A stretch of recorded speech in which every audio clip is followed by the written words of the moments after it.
Molt bé. Pues buenas tardes a todos y a todas. Bienvenidas, bienvenidos, bienvenides a la segunda cohorte del Seminario en Educación para la Justicia Global que organizamos desde la Fundación Autónoma Solidaria. No sé si se me oye bien. Ya estamos grabando.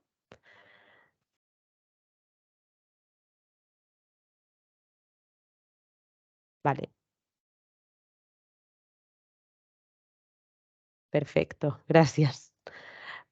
Sí, en la segunda corte del Seminario en Educación para la Justicia Global, que es una iniciativa de cooperación interuniversitaria entre la FAS, la Fundación Autónoma Solidaria, y la Universidad de Antioquia, en particular la Facultad de Educación y la Escuela Interamericana de Bibliotecología, que se enmarca en un proyecto de educación para la justicia global en el ámbito universitario, que es el proyecto Pluriversidad.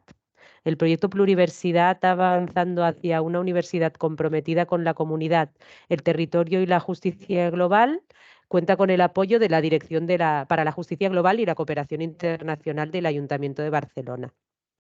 Entonces, mi nombre es Julia Pírez, yo coordino el área de cooperación y de educación de la Fundación Autónoma Solidaria.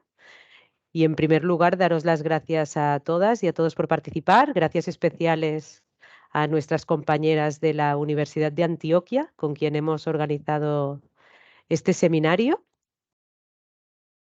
Y vamos a empezar. La sesión va a arrancar con las presentaciones de nuestras ponentes invitadas, a las que agradezco especialmente su participación y que presentaré en breves. Y luego podremos empezar el conversatorio y debate.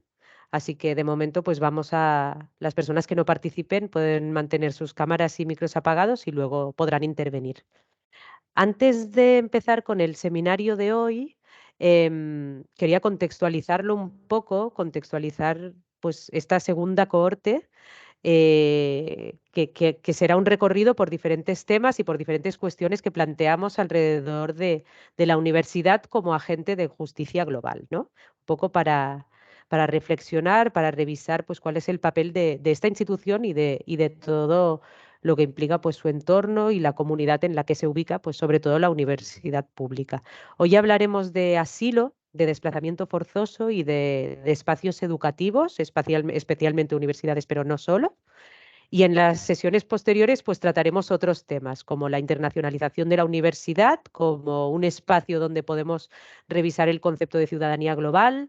Plantearemos también cuestiones de construcción de paz y cuál es el rol de la universidad en escenarios de conflicto armado. Y hablaremos también en la última sesión de lenguajes, de prácticas artísticas en la docencia universitaria, especialmente en temas vinculados a migraciones. El año pasado, 2022, el curso pasado, también junto con las compañeras de la Universidad de Antioquia, tuvimos la oportunidad de organizar 4 sesiones en el mismo formato, en el formato conversatorio, con investigadoras, con docentes, con técnicas especializadas vinculadas a las 2 universidades participantes y también a otras universidades colaboradoras. Y reflexionamos también sobre distintos ámbitos o problemáticas de justicia global. La pregunta central que nos planteábamos era cómo hacemos esta idea de educación para la justicia global desde las universidades públicas. Y en primer lugar, lo que abordamos fue este enfoque mismo de justicia global y los retos que presentaba, pues, desarrollar esta mirada o este enfoque, este paradigma y cómo hacerlo con coherencia en las mismas prácticas de las universidades y cómo implicaba, pues, repensar y desconstruir el paradigma mismo, ¿no? de justicia global, empezando por la idea de desarrollo, ¿no?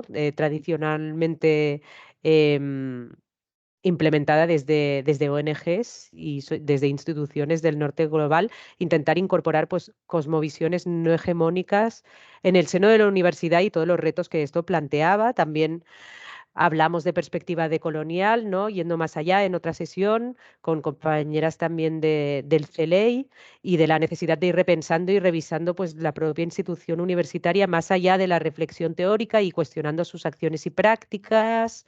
Hablamos de pedagogía planetaria como forma de cuestionamiento en la generación y transmisión de conocimientos. Bueno, muchos temas que salieron en el seminario anterior seguramente se volverán a plantear, sobre todo el próximo martes, ¿no? Que hablaremos de esta idea de internacionalización de las universidades y cómo lo hacemos con una perspectiva intercultural crítica. El curso pasado también hablamos de justicia ambiental y de emergencia climática y una vez más investigadoras expertas, sobre todo de la UAB, pues apelaban a esta mayor coherencia institucional entre el discurso y las prácticas de una universidad pública que no puede estar desconectada de las reivindicaciones de la sociedad civil y de la misma academia que está movilizada.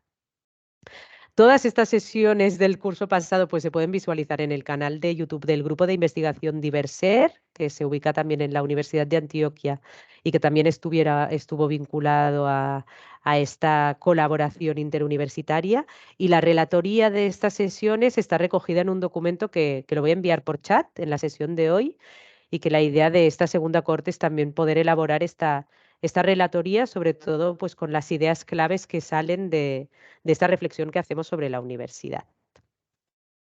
Entonces, después de pues, esta presentación y de este encuadre, si os parece, empezamos con la sesión de hoy. Hoy lo que plantearemos son experiencias educativas de acogida académica de personas forzosamente desplazadas. Hablamos de desplazadas internas, hablamos de personas refugiadas, de personas solicitantes de asilo y de otros colectivos que han tenido que emigrar por sufrir una vulneración de derechos. Justo antes de empezar, pues hablábamos con las compañeras que van a presentar ponencias hoy, que según los datos, los últimos datos del ACNUR, de la Agencia de Naciones Unidas para las Personas Refugiadas, apenas un 5% de las personas refugiadas a nivel mundial accede actualmente a estudios de educación superior, frente a una cifra global de un 39% de personas no forzosamente desplazadas en el mundo que sí que pueden acceder a estos estudios superiores. Entonces, claramente hay un sesgo y ahí es donde queremos empezar a reflexionar. Nos acompañan hoy 4 personas a las que hemos invitado a exponer diferentes experiencias, diferentes programas que dan respuesta a estas situaciones de migración forzada que de una manera u otra impactan pues, el territorio, las comunidades de la universidad o del espacio educativo y cómo dan respuesta, ¿no? A esta realidad de movilidad humana. Son Mariana Almeida, Marta Batalla, José Castro y Iván Marí. Muchas gracias por estar aquí. Y vamos a empezar con la presentación de Mariana Almeida, que es licenciada en Letras, tiene un máster en Ciencias Humanas y Sociales por la Universidad Federal del ABC en Brasil. Actualmente hace investigación doctoral en la misma institución sobre políticas lingüísticas para migrantes en situación de refugio y participa en el proyecto Nosa Casa, que es un proyecto de enseñanza de lengua portuguesa para refugiados que se ofrece en la misma Universidad Federal del ABC. Así, y está también vinculada al grupo de estudios sobre derechos humanos y relaciones internacionales y está actualmente haciendo una estancia en la Autónoma de Barcelona. Así que muchas gracias, Mariana. Ya puedes empezar. Hola, buenas tardes, buenos días. Gracias, Julia. Voy a compartir mi pantalla. Solo un minuto, por favor. Sí. Yo creo que podéis ver, ¿no? Sí, se ve perfecto, Mariana. Gracias. Entonces, mi charla hoy es sobre una iniciativa que tenemos en Brasil, que es una alianza, un convenio que ACNUR tiene con las universidades brasileñas para acoger y para ayudar en la integración de personas en situación de refugio. En esta primera parte de mi charla voy a hablar muy brevemente sobre una visión general del refugio en Brasil. Tenemos que en la última década hemos visto un aumento de las solicitudes de reconocimiento de la condición de refugiado, destacado los años de 2018 con más de 79,000 solicitudes y 2019 con más de 85,000. Hubo una disminución de pedidos en los años de la pandemia, 2020, 2021, y una vuelta al crecimiento en 2022, año que registró más de 50,000 solicitudes. En los primeros años del siglo XXI, la mayoría de los solicitantes eran sirios y haitianos, y también un número importante de venezolanos. A partir de 2022 veremos también la llegada de pocos ucranianos y un número que sigue creciendo de afganos. Todas esas nacionalidades recibieron visas humanitarias del gobierno brasileño. Y durante las últimas 2 décadas también hemos recibido solicitudes recurrentes de congoleños, angoleños, chinos, cubanos, colombianos, senegaleses, nigerianos y bangladesíes. Entre las principales razones que justificaron la concesión de la condición de refugiado se encuentran la violación grave y generalizada de los derechos humanos, la persecución por pertenecer a determinado grupo social, razones de nacionalidad y opinión política también. Ahora sí, voy a hablar sobre una de las iniciativas que tenemos en Brasil para acoger e integrar personas en situación de refugio, que es la alianza de Acnur con las universidades, que se llama Cátedra Sérgio Vieira de Mello. Después del ataque de Al-Qaeda en Bagdad en 2003, Acnur decidió rendir homenaje a una de sus víctimas, el empleado brasileño de la ONU, Sérgio Vieira de Mello. Y en ese momento, la representante de Acnur en América del Sur presentó la idea de la creación de la Cátedra Sérgio Vieira de Mello para establecer alianzas, convenios entre Acnur y las universidades brasileñas. En 2004, tenemos la implantación de la primera cátedra en Brasil, y a partir de este año las actividades de las cátedras ocurren en 3 ejes de acción. El eje de docencia, educación, investigación y extensión. También se realizan todos los años los seminarios nacionales de las cátedras, que es un espacio de reunión de todas las cátedras del país para presentar sus actividades e intercambiar experiencias. Aquí en el mapa podemos ver las 35 cátedras que existían al fin de 2022, pero hoy, 2023, ya hay 40 cátedras distribuidas en las 5 regiones del país. Sobre las acciones, sobre las áreas de acción de las cátedras, en el eje de educación tenemos que en los cursos de grado, por ejemplo, las universidades suelen ofrecer disciplinas que abordan el derecho internacional de los refugiados, el derecho internacional humanitario y el derecho internacional de los derechos humanos, por ejemplo. Hay también una facilitación de acceso a la educación superior para personas refugiadas, con procesos de selección específicos y programas de permanencia universitaria, con ayuda financiera para que puedan continuar sus estudios. Y también contamos con apoyo para la revalidación de títulos. En cuanto a la investigación, la cátedra fomenta la difusión de temas relacionados con la protección de los refugiados y su integración en Brasil. Busca promover actividades como congresos, seminarios y publicaciones académicas, y se preocupa con la generación de datos que pueden servir de aporte para la formulación de políticas públicas dirigidas a la población refugiada. Y en el eje de extensión, las cátedras fomentan el intercambio de conocimientos adquiridos por la docencia e investigación, que se desarrolla en la universidad, compartir todo eso con la comunidad donde la universidad está ubicada. También busca envolver y sensibilizar a los estudiantes universitarios y a la comunidad sobre el tema del refugio y trabaja directamente con la población en situación de refugio a través de la prestación de servicios. Entre los principales servicios que ofrecen las universidades brasileñas están servicios de salud, como consultas, exámenes médicos, atención psicológica, por ejemplo, servicios de salud mental y apoyo psicosocial, enseñanza de portugués, asesoramiento legal y inserción laboral, como por ejemplo, las cátedras dan ayuda a las personas refugiadas para buscar empleo, también dan informaciones sobre cómo es el sistema laboral brasileño, por ejemplo.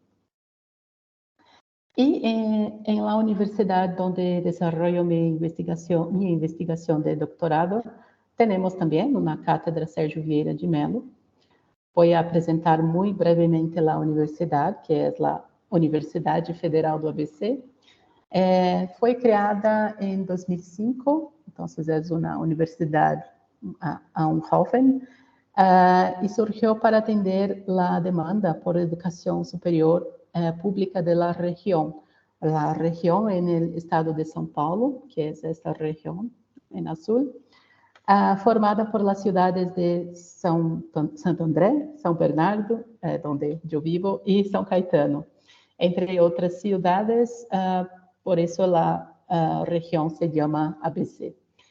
Y la directriz pedagógica de la universidad propone una matriz de enseñanza interdisciplinaria, buscando crear un ambiente académico favorable al desarrollo social y contribuyendo a la búsqueda de soluciones a los problemas regionales y nacionales.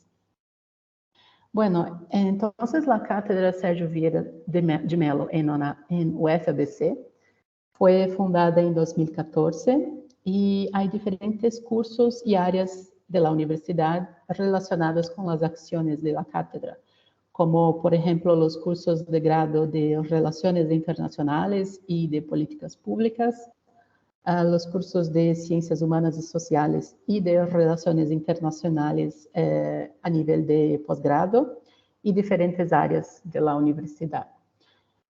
Desde 2017, la cátedra busca garantizar un número de plazas reservadas para refugiados y solicitantes de refugio en cursos de grado y posgrado.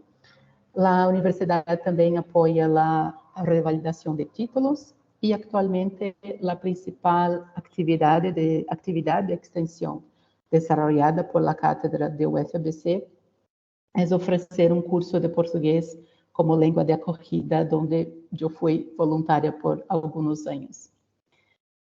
Sobre el curso, ¿no? La cátedra ofreció un primer curso de portugués en 2015, pero desde 2018, desde 2018, el curso se ofrece todos los años bajo la coordinación general del profesor José Blanes Sala hasta este año de 2023. Y los 2 años que pueden ser destacados son 2018 y 2019, donde más de 200 estudiantes adultos tomaron clases de portugués en el enfoque de lengua de acogida. La mayoría de los estudiantes eran de Siria, Palestina y Egipto, entre otros países árabes, y en ese momento la iniciativa se denominó curso Nossa Casa, que es en castellano Nuestra Casa. Las clases son impartidas en su mayoría por voluntarios, estudiantes de UFABC. Después de observar en el primer año, 2018, que los alumnos adultos del curso traían a sus hijos a las clases, identificamos la necesidad de crear un espacio acogedor para los niños también. Y fue de la observación de esta necesidad que surgió Nossa Casinha, que significa pequeña casa en portugués, una actividad dentro del curso Nossa Casa destinada a trabajar el portugués como lengua de acogida para niños. En 2022 lanzamos un libro que sirve como un guía para los docentes voluntarios de Nossa Casinha y está disponible de forma gratuita en el sitio web de la editora de UFABC. Aquí tenemos algunas fotos en clases y también en la ceremonia de entrega de certificados a los alumnos. Y se puede acceder, se puede buscar más información sobre el curso en las redes sociales. Y llegando al fin de mi charla, voy a hablar sobre la expansión de las cátedras, ¿sí? Porque están aumentando a cada año y actualmente ACNUR está implementando cátedras en otros países también, como Costa Rica, República Dominicana, Etiopía y Reino Unido. Aquí tenemos una foto que en 2022 UFABC y otras universidades de São Paulo recibieron una delegación de ACNUR y profesores de estos países que recientemente implementaron la cátedra en sus instituciones.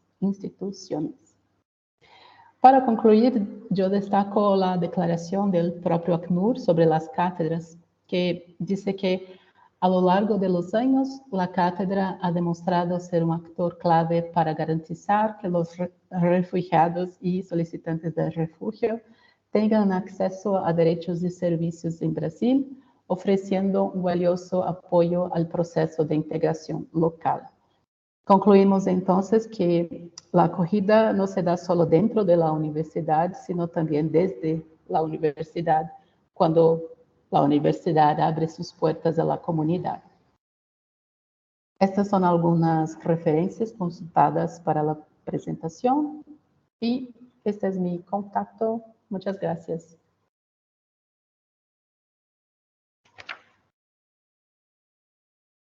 Muchas gracias, Mariana. Gracias por presentarnos pues, un poco la situación del asilo en Brasil y también pues, esta cátedra, la cátedra Sergio Vieira de Mello y sus acciones en educación, investigación y extensión. Tenía una pregunta antes de pasar a Marta para hacerte. Estas acciones de extensión que mencionabas, ¿solo tienen acceso personas refugiadas que están vinculadas a las universidades o No, cualquier persona, población refugiada? Cualquier Que se persona, encuentre? sí, sí, sí. Vale, A veces es la única posibilidad que tienen de frecuentar una universidad con este curso de extensión. Entonces, cualquier persona de la comunidad y no necesariamente de la ciudad donde el campus de la universidad está ubicado. Entonces, sí, perfecto. Muchas gracias. de nada. Muy bien, pues seguimos con Marta Batalla, Calabria. Marta es politóloga con estudios de posgrado en Cultura de Paz por la Universidad Autónoma de Barcelona. Ella es técnica de proyectos de cooperación y de educación para la justicia global en la FAS, en la Fundación Autónoma Solidaria, y ha coordinado el programa de mentorías sociales y de inclusión desde la participación comunitaria para jóvenes en situación de asilo que residen en el dispositivo de primera acogida que se encuentra en el campus de la Universidad Autónoma de Barcelona. En los últimos años también se encarga del proyecto de acogida académica de la UAB, que se gestiona desde el programa de acogida de personas en situación de refugio de la FAS, de la Fundación Autónoma Solidaria. Adelante, Marta. Gracias, Julia. Pues yo también, como Mariana, voy a hacer una pequeña presentación. Es un Canva. Confirmadme que se ve bien. Creo que sí. Vale, Sí, genial. se ve bien. Súper. Pues empiezo. Bueno, ahora escuchando a Mariana, veo que tenemos puntos en común en el proyecto que ella ha presentado con el proyecto de la UAB, de la Universidad Autónoma de Barcelona, que gestionamos desde la FAS.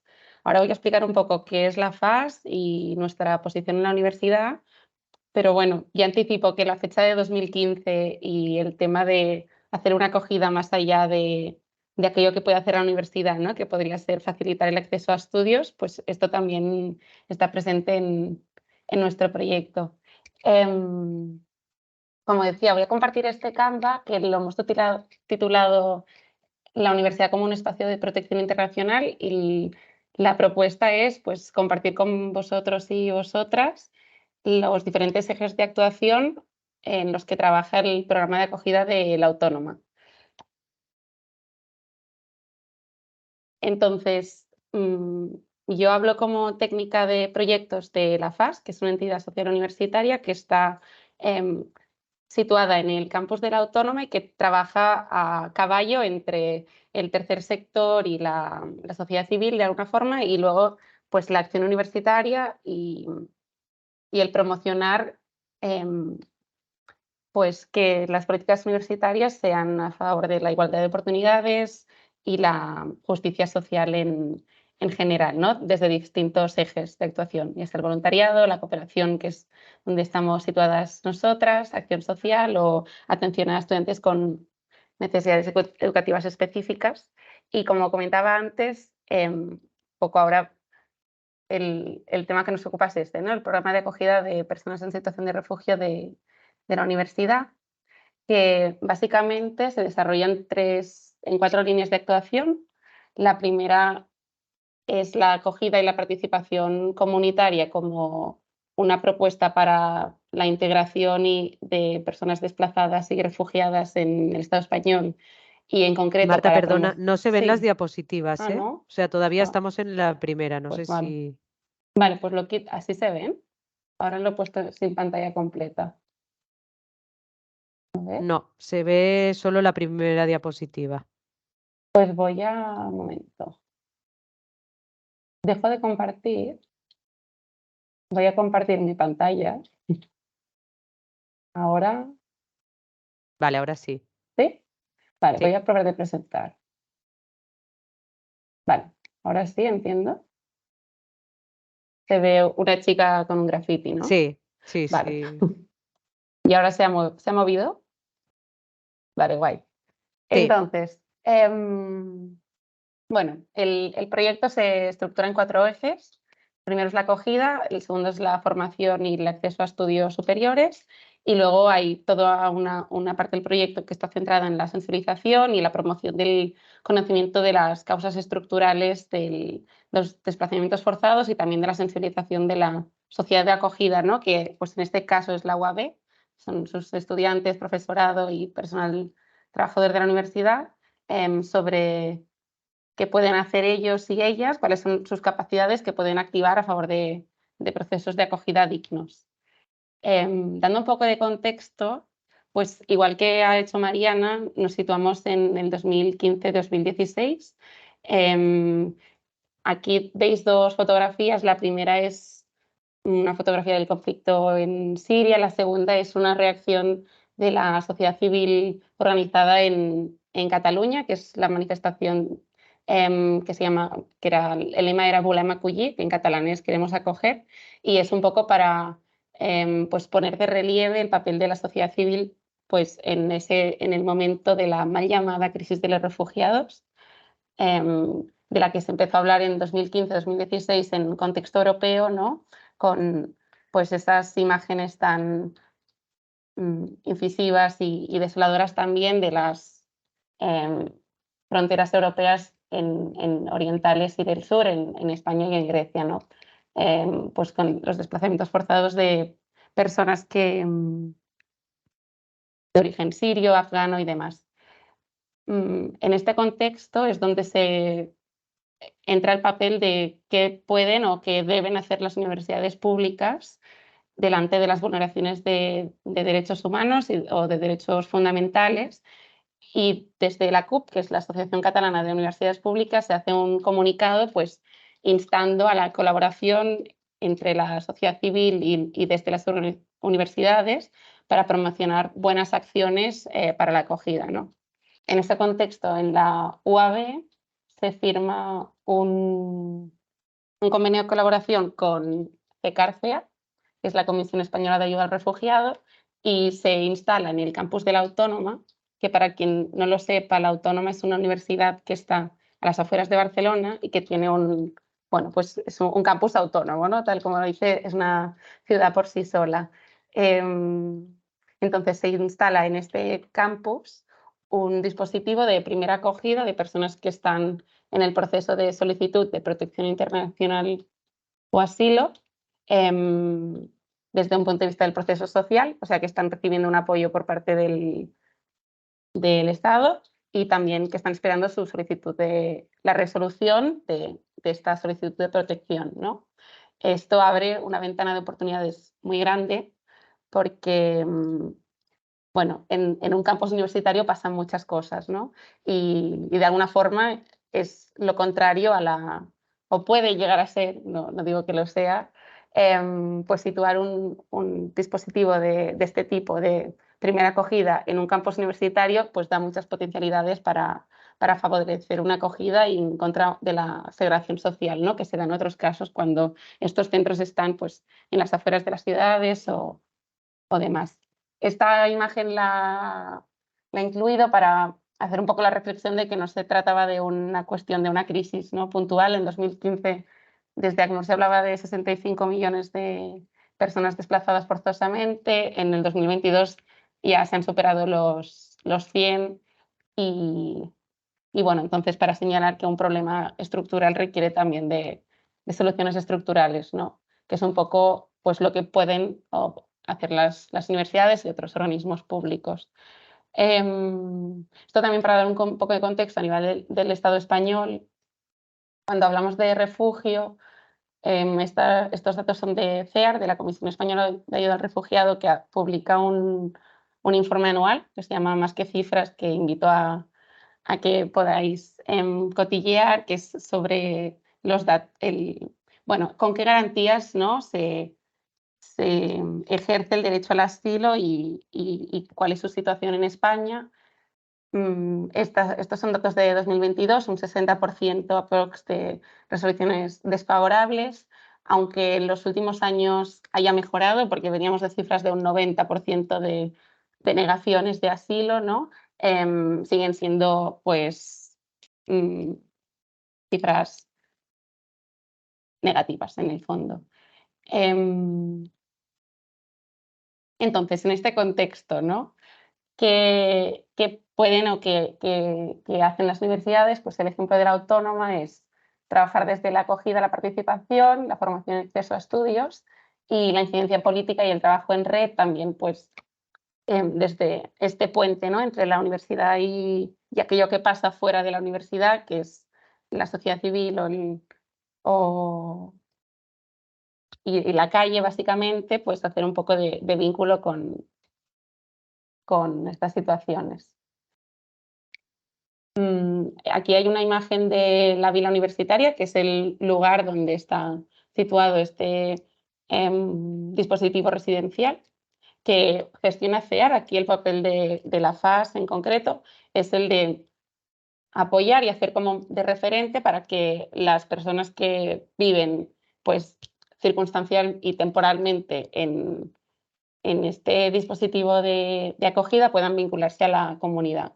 Esto se hace a través de hechos más prácticos y luego pues, de propuestas más a largo plazo.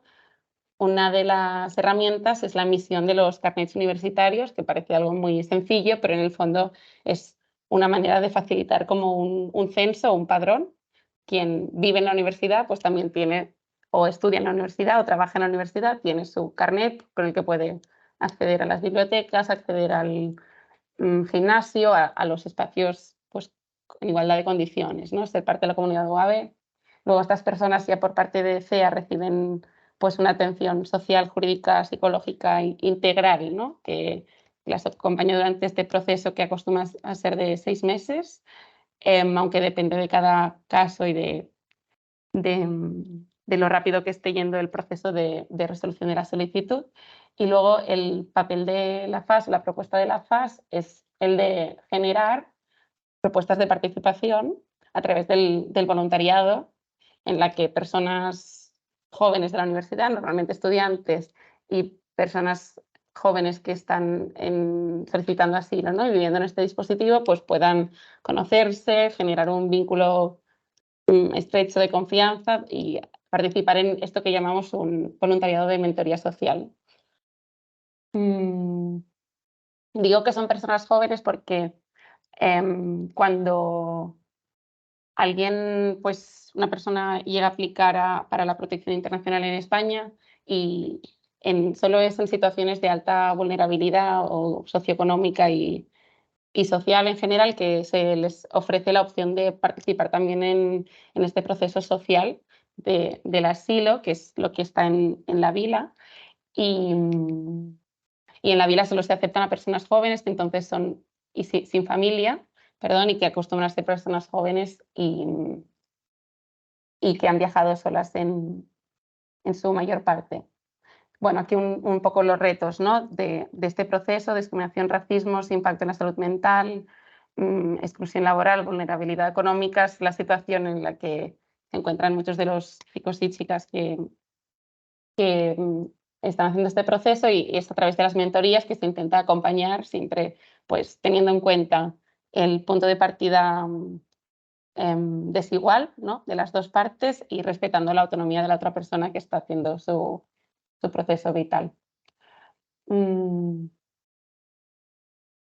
a la segunda propuesta, que es la de formación y acceso a estudios, decimos comunidad académica en riesgo, la universidad como vía de acceso a derechos.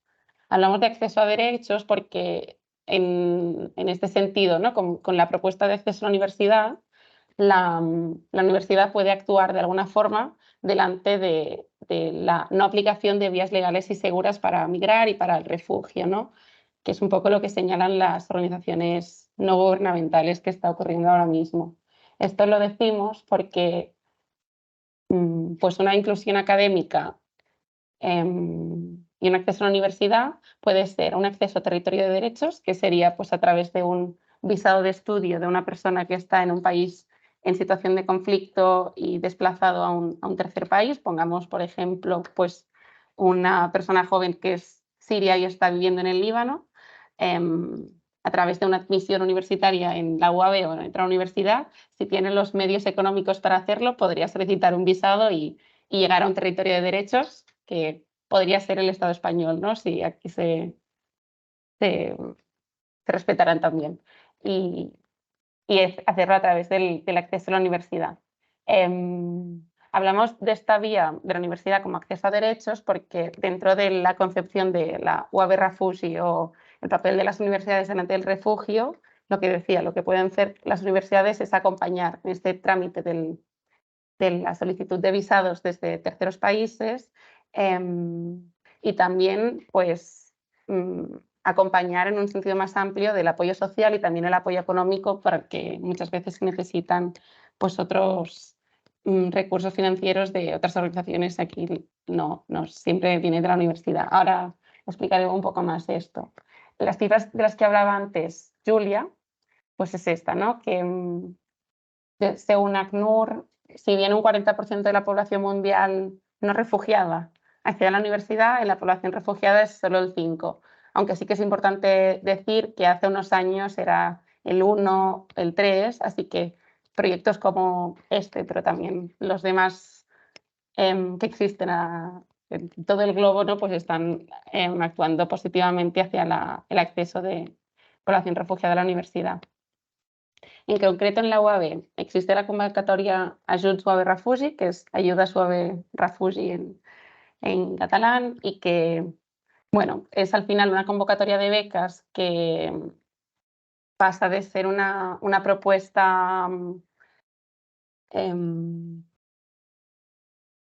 ¿cómo llamarlo? Una propuesta que se va construyendo caso a caso, ¿no? Porque se dan atención a personas en esta situación de asilo que quieren acceder a la universidad, a luego un compromiso pues, que se queda a lo largo en el tiempo y que se convierte en un recurso estructural de la universidad financiado con fondos públicos. Incluye la matrícula universitaria y las tasas académicas. La gestión de esta convocatoria la hacemos desde la Fundación Autónoma Solidaria. Aún así, es verdad que para que los futuros estudiantes puedan acceder a la universidad, hace falta la implicación de muchos agentes dentro y fuera de la universidad, ¿no? Entidades de refugio que están acompañando a estas personas, entidades de la sociedad civil que hacen el boca a boca, ¿no? y hacen difusión de la convocatoria, y también coordinaciones académicas, gestiones académicas y demás. Dentro de reflexionando, ¿no?, sobre la acogida académica, pues para hacer una acogida académica con garantías, la universidad podría hacer solo una excepción de matrícula y que esta persona pues tuviera la gratuidad para estudiar, pero para que haya un buen aprovechamiento de esta oportunidad, ¿no? No hace falta solo eso, porque hay muchos riesgos y obstáculos en diferentes dimensiones, ¿no? La dimensión administrativa es todo un reto, porque una persona que empieza el curso estando en solicitud de protección de asilo puede ser que al cabo de unos meses se encuentre en situación irregular, pues teniendo graves implicaciones, ¿no?, para luego su vida al final en el territorio, ya sea teniendo acceso a trabajo regular o no, y el impacto psicosocial que se supone, vulnerabilidades económicas de otros tipos. También hay todo un tema de la adaptación al sistema universitario, teniendo en cuenta las mochilas, ¿no?, que cada uno lleva, pero también la comparación de los sistemas educativos en distintos lugares. El sesgo también de la institución universitaria, en este caso de una universidad del norte global, ¿no?, que mira de una forma a las licenciaturas o los planes de estudios de algunas universidades del sur. Hay todo un tema muy complicado de legalización documental, porque aunque se facilite el acceso, también como comentaba Mariana, pues para que esta documentación que ha expedido una institución pública o privada de un país, pongamos Siria o ahora Ucrania, que está un poco más complicado, ¿no?, pues para que esta documentación pueda ser debidamente legalizada, hace falta un contacto con las instituciones del país de origen, como mínimo, y luego una respuesta, ¿no? El contacto ya empieza siendo complicado cuando es alguien que está solicitando asilo y que por lo tanto no podría contactar con el país de origen, y luego que pueda haber o no respuesta y dada la situación del país. Entonces, he explicado un poco el proyecto de acogida académica. Quizás es interesante hablaros de los apoyos y proyectos que hemos tenido en curso el año pasado, que eran estos de aquí. Perdón. Desde el proyecto de acogida académica pues se gestiona esta convocatoria de becas de acceso a la universidad, de matrícula, y luego pues un poco para compensar las situaciones de dificultad económica, aunque no es suficiente, también gestionamos esta convocatoria de ayudas al estudio, que es para material académico y transporte y demás, financiado por la Fundació Caixa Enginyers. Contamos con el apoyo del servicio de idiomas de la universidad, también con el apoyo para temas de extranjería de un abogado externo, y también acceso al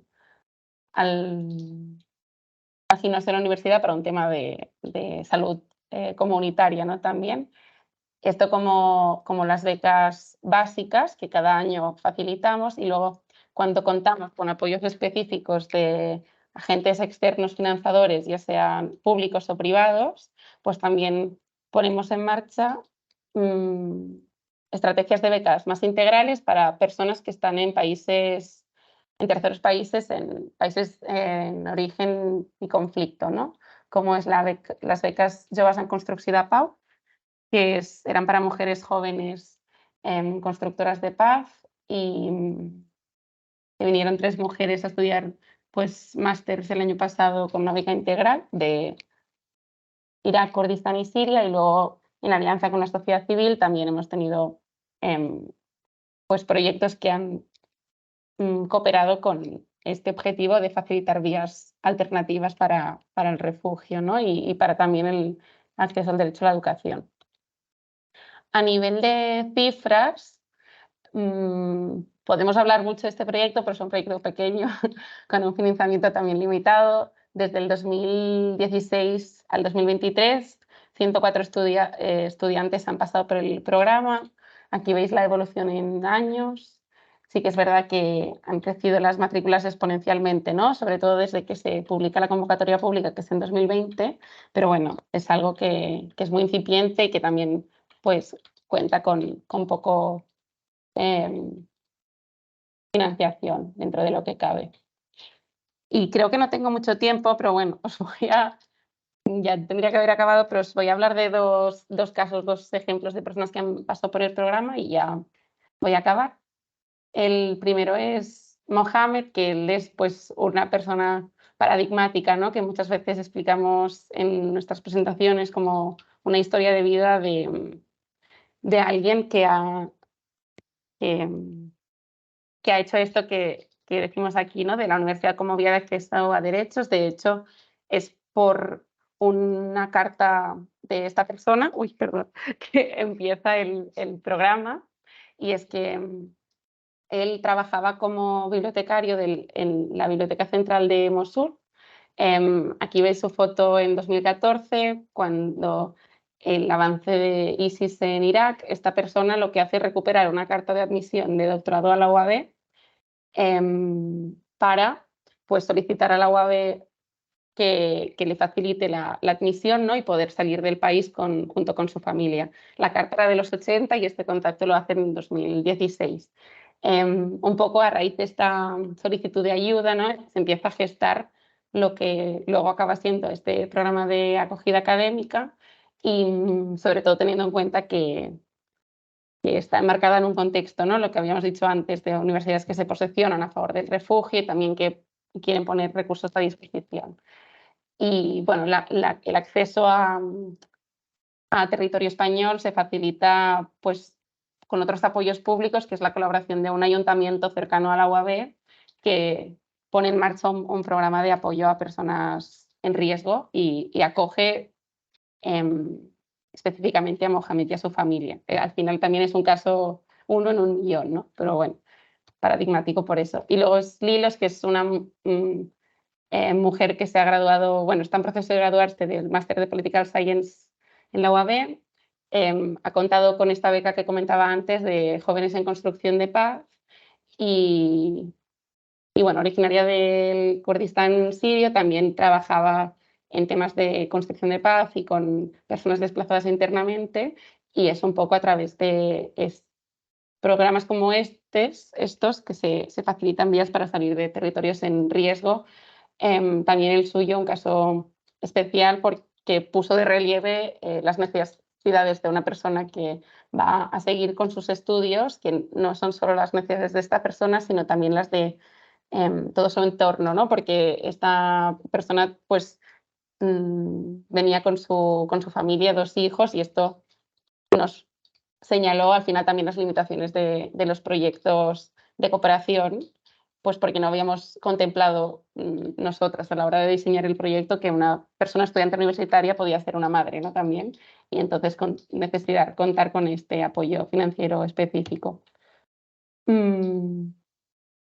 Y nada, ya voy acabando. Esto es un ejemplo de un evento que hicimos hace unos meses sobre jóvenes y construcción de paz, un poco poniendo de relieve también el papel de quienes se benefician de estas becas, no solo como beneficiarios pasivos, sino como agentes constructores de conocimiento y promotores de cambio, pues aquí en la UAB y en la sociedad de acogida, ¿no? Y que hace falta reconocer este papel a estas personas.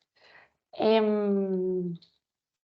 para acabar, también, bueno, uno de los objetivos del proyecto es trabajar en red con otras universidades y seguir aprendiendo para estos cambios. No me voy a alargar más porque ya me he alargado bastante, así que Julia, lo dejo aquí y luego pues seguimos hablando. Disculpad, porque creo que me he alargado un poco, pero bueno, hasta aquí. Merci. Un poquito, pero bueno, gracias. Perfecto, pues muchas gracias, Marta. Y bueno, seguro que podremos retomar muchos temas que han salido en la presentación, porque has hablado de muchos retos, ¿no? Y también de potencialidades, y esto pues sería interesante poderlo comentar luego en el espacio de debate y reflexionar también sobre pues, la idea misma al acceso a territorio de derechos, que es algo que las estudiantes que se vinculan al programa de acogida de la UAB, pues ellas mismas luego hablan de lo que pasa una vez finalizan sus estudios y de la realidad que tenemos a nivel de inserción laboral, de discriminación, de racismo, de dificultades administrativas y cómo esto pues también hay que tenerlo en cuenta más allá de esta acogida o de esta inclusión académica. Esto lo podemos comentar más tarde en el espacio de debate. Seguimos entonces, continuamos ahora con José Castro.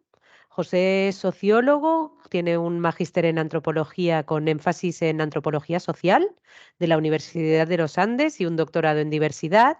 Él también realizó un postdoctorado en metodologías de la investigación crítica con el IPECAL en México y ha sido profesor en diferentes universidades. Actualmente se encuentra vinculado al programa de psicología y a la Escuela de Posgrados de la Universidad Católica Luis Amigó en Manizales. Así que adelante, José, muchas gracias. Hola, buen día para todos, para todas. Quisiera preguntarles si me alcancen a escuchar bien. Te escuchamos, pero no te vemos. Y tengo la cámara encendida.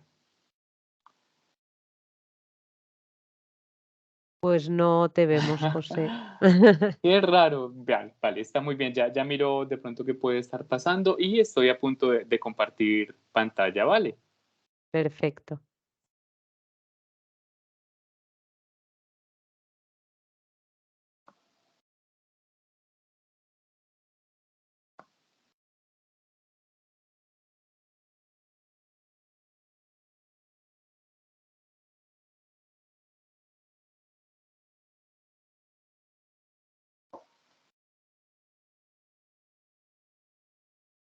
Ustedes me Tampoco confirman, porfa, vemos. sí. No. Extrañísimo. Ahora sí, ahora sí. ¿Ahora sí? Ahora sí. Te vemos a ti y a la presentación. Ah, vale, está muy bien.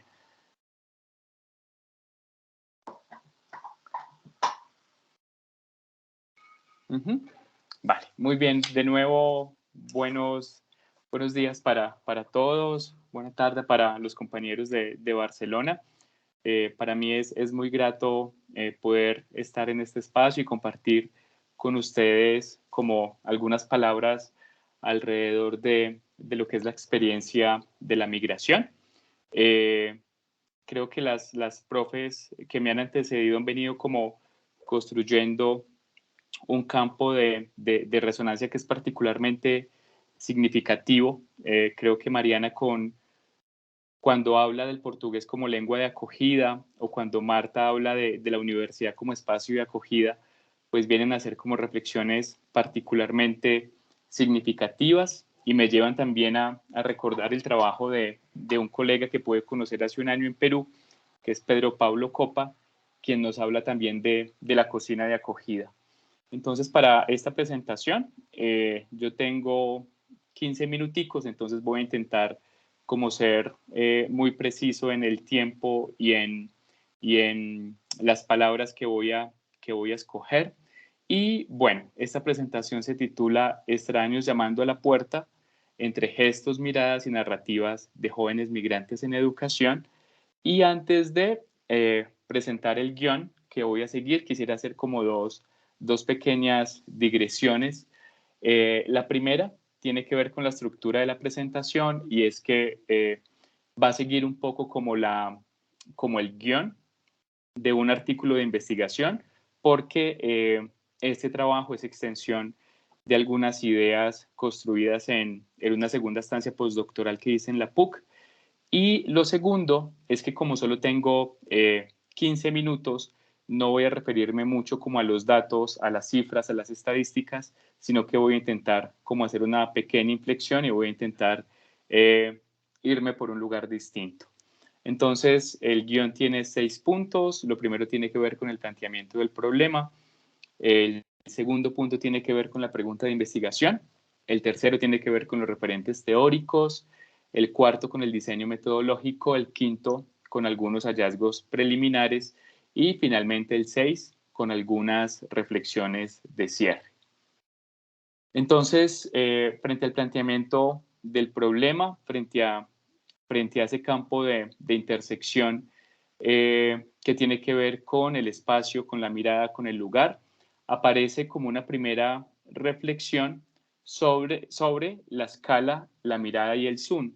Y es que cuando nosotros hablamos de migraciones, pues nos damos cuenta que hay una gran diseminación de migraciones en todo el mundo, que éstas se dan en una gran cantidad de países, pero cuando uno intenta reducir la escala y pensarla en un país específico o en una región específica, como es mi caso, nos vamos dando cuenta que el problema de la escala es particularmente significativo porque nos permite centrar de otra manera la mirada.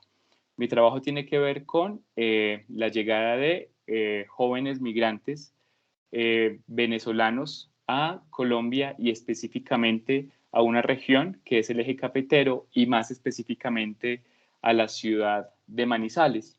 Y como este campo de intersección tiene que ver con migraciones, educación, subjetividad narrativa, la pregunta se instala o se define en un lugar específico que es una institución educativa de educación media en un colegio. Y acá surge entonces la pregunta de investigación y es esta: ¿de qué manera se ha configurado o se han configurado las subjetividades de los estudiantes migrantes que durante los últimos 3 años han estado en la institución educativa Marco Fidel Suárez de Manizales, Caldas, Colombia? Y como les decía hace un momento, la pregunta se instala en el colegio.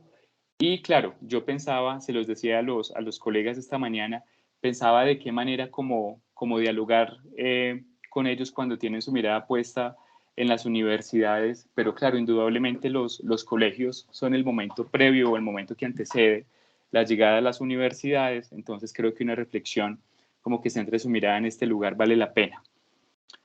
Los referentes teóricos vienen de 3 lugares de enunciación. El primero tiene que ver con la sociología de las migraciones. Acá aparecen Bauman y Agier, que nos hablan sobre la liminalidad, nos hablan sobre la frontera, nos hablan sobre esa sensación de suspenso, de quedar a mitad de camino que acompaña el ser migrante. En segundo lugar, aparecen las antropologías la antropología del cuerpo, de David Le Breton, por lo que les mencionaba hace un momento, que esta es una categoría que a mí me interpela y me cuestiona mucho. Y el tercer lugar de enunciación tiene que ver con las pedagogías de las diferencias, y acá ubicamos a Carlos Escliar, que es como uno de los autores que nos lleva a pensar el tema de las diferencias, de las diversidades y del estar juntos en educación. Yo intento no hablar mucho de inclusión por el lodazal conceptual en el que se encuentra en este momento esa expresión. Entonces prefiero hablar mejor de pedagogías de las diferencias. Bien, frente al diseño metodológico aparecen las historias de vida como método de investigación social y acá aparecen Ferrarotti y Feixa. Ferrarotti desde la sociología italiana y Feixa, que muy seguramente los colegas de Barcelona lo deben conocer, pues con todo su trabajo sobre construcción narrativa y sobre construcción de historias de vida. Entonces, básicamente, de esta forma se construye el diseño metodológico. Y viene entonces el punto 5, que tiene que ver con algunos hallazgos preliminares, y el primer hallazgo preliminar aparece en el primer apartado del artículo, que se titula La frontera como metáfora de lo liminal. Y es que durante los encuentros, durante los ejercicios, durante las cartografías que se realizaron con los estudiantes migrantes, aparecía como un tema central el pasar la frontera, el atravesar la frontera, el cómo se pasa, si se pasa de manera legal, si se pasa obviamente entre comillas de manera ilegal, si se pasa por las trochas, si se pasa por la ciudad, ¿qué pasa por ese paso por la frontera? Y acá viene como un pequeño fragmentico que me voy a permitir leerles. Atravesar la frontera significa ver un horizonte de espaldas que comienza a desvanecerse y ver frente a sí un presente de profunda incertidumbre donde todo es provisional y contingente. Dejar tu país significa constatar el instante en que todo lo cercano se aleja. El joven migrante, por tanto, vive en un estado de liminalidad constante, de un nunca llegar a ser del todo, de estar a la deriva. Ese sujeto que habita la incertidumbre, que se mueve por geografías de la espera, que va por senderos que a veces no conducen a ningún lugar, también representan lo que Bauman brillantemente definía como extraños tocando a la puerta. La puerta, el umbral, la frontera, el no lugar, el límite, también son figuras de la liminalidad. Y acá aparece una fotografía de uno de los adolescentes con los que hicimos los ejercicios de cartografía, y acá aparece como la forma en que él representa la frontera, y no solamente la frontera, sino lo que es más importante, su paso por ella.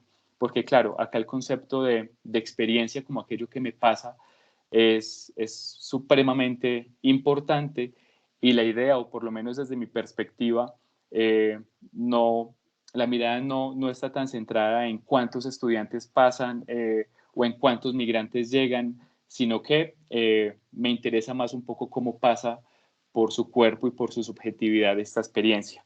Entonces, acá aparece este ejercicio. Estos ejercicios los hicimos aproximadamente con 12, 15 estudiantes migrantes, y este fue como el preámbulo para que ellos pudieran hablar de su paso por la frontera. Luego llega el apartado 2, que se titula Extraños tocando a la puerta, y de nuevo voy a permitirme leerles como este pequeño fragmento. En este mapa de la institución educativa, los estudiantes hablaban sobre su experiencia, pero al mismo tiempo hablaban de algo más. ¿Qué sucede cuando el joven migrante llega a una institución educativa? ¿Son las instituciones, los programas y los currículos lo suficientemente flexibles para reconocer al otro como sujeto en su absoluta singularidad? ¿Cuáles son los gestos de acogida, de gestualidad mínima, o los gestos de exclusión y rechazo que los estudiantes migrantes deben soportar? ¿Qué es la escuela para ellos? ¿Cómo la habitan? ¿Con qué palabras la rodean? Fueron algunas de las preguntas que atravesaron este segundo encuentro. Entonces, si bien en el primer encuentro aparecía una reflexión sobre la frontera y sobre la forma en que ellos la habían atravesado, este segundo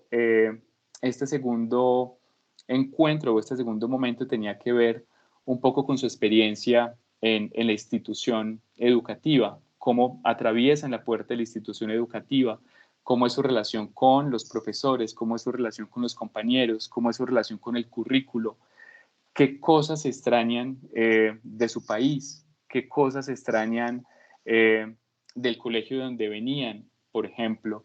Y acá aparecían como reflexiones muy bonitas, porque ellos indudablemente sienten que la educación es distinta, sienten, así la lengua sea la misma, el castellano, sienten que el lenguaje es distinto, que a veces de pronto no nos entienden. Y también aparecía incluso una reflexión como sobre todo lo que había quedado atrás, ¿no? Entonces, acá lo que hicieron los estudiantes fue una cartografía de la institución educativa, no solamente para ver la institución o el programa o el espacio, sino de nuevo para ver ellos cómo lo experimentan, cómo pasa por ellos.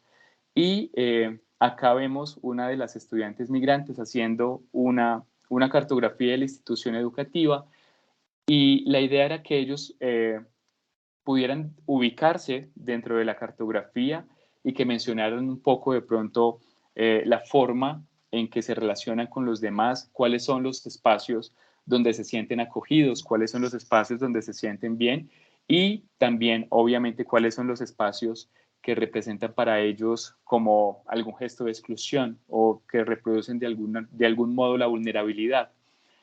Y acá apareció también como una idea frente a los muros, como cuáles son los muros con los que se encuentran los estudiantes cuando están en las instituciones educativas, y cómo nombramos esos muros. Esos muros se llaman segregación, se llaman exclusión, se llaman falta de acogida.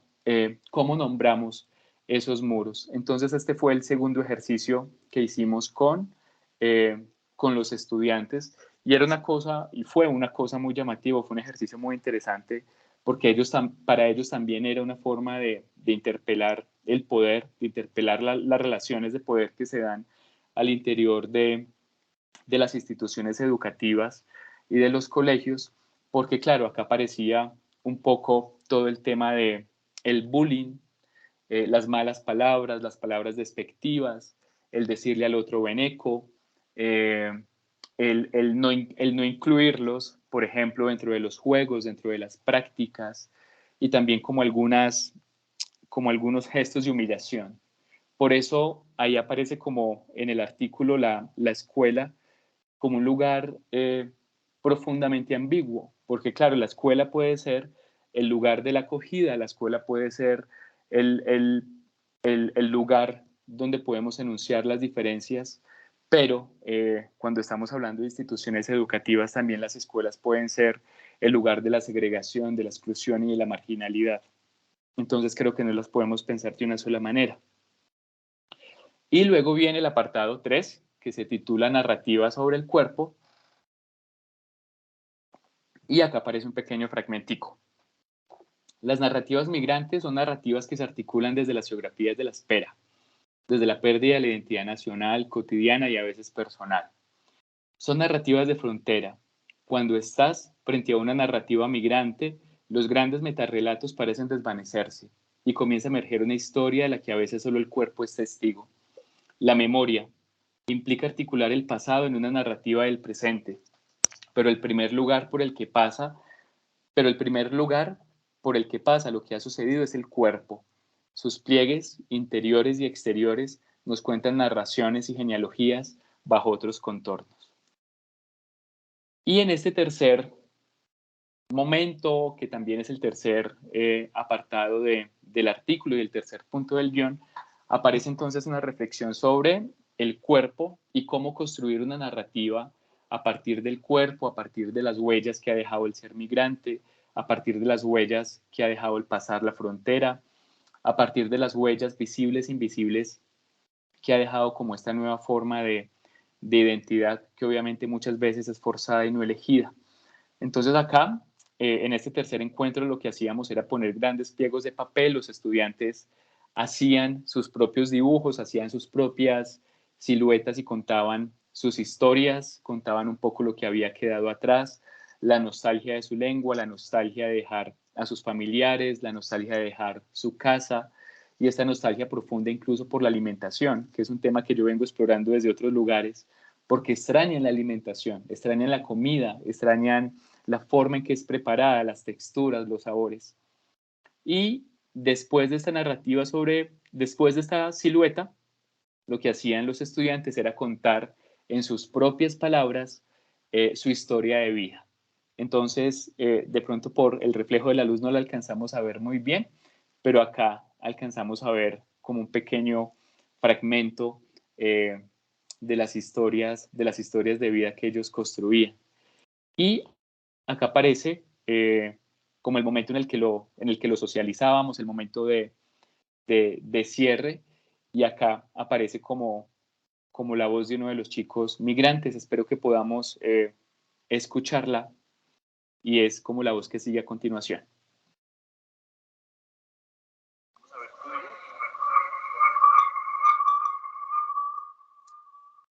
Creo que no lo alcanzamos a escuchar bien, ¿verdad? No, no se escucha bien, No, José. no se escucha. Si quieres pasarme quizás la presentación por mail y quizás... Como les decía, tengo un pequeño problema con el audio, entonces sí creo que no lo alcanzan. Ahí de pronto. Esto dibujo, ¿verdad? Vale. ¿Y qué huellas escogiste? ¿Qué huellas? Pues para las personas que quiero que yo soy las personas que No, es que se acopla el audio y se oye muy bajita la voz.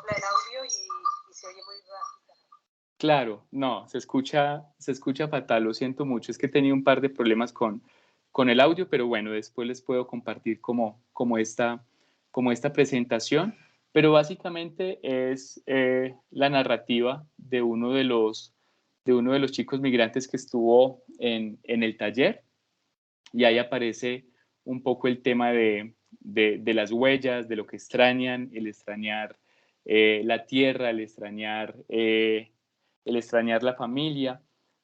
Y acá aparece como al final del video aparece como una reflexión muy linda, porque el niño acababa de despedirse de su hermanita, que el día anterior había tenido que viajar también. Entonces es una historia particularmente bonita, y ahí aparece un poco como ese entrecruce entre la silueta y la narrativa. Después se las podré compartir para que puedan escucharla y verla con más detenimiento. Y bien, como ya me estoy acercando a los 15 minutos, pues voy a presentar solamente como 3 o 4 reflexiones de cierre. La primera tiene que ver con el problema de la escala y la mirada en las ciencias sociales. Para mí siempre es muy complejo presentarme en algunos escenarios donde la mirada estructural, donde la mirada de los datos es como la mirada privilegiada a veces. Y cuando yo me pregunto un poco por el problema de la escala y la mirada, tiene que ver precisamente con eso, dónde centramos la mirada, cómo nombramos las cosas, qué nombramos. Y creo que esa siempre va a ser como una reflexión necesaria. La segunda es esta: la mirada, la voz y el texto. ¿Somos expertos en inclusión o educamos en medio de la fragilidad? Y es que yo creo que no necesitamos expertos en inclusión. Necesitamos personas que sepan acoger al otro, y personas que sepan escuchar al otro y que sepan ponerse en el lugar del otro. Por eso mi raye con ese concepto. 3, las metodologías críticas como una forma de apasionarse por las vidas singulares. Yo sé que los mapas son importantes, yo sé que los datos son importantes, pero en este momento de mi vida tengo una pasión singular por las vidas, tengo una pasión particular por las vidas singulares, por escuchar el relato de las otras personas, por saber con qué palabras rodean su propia experiencia.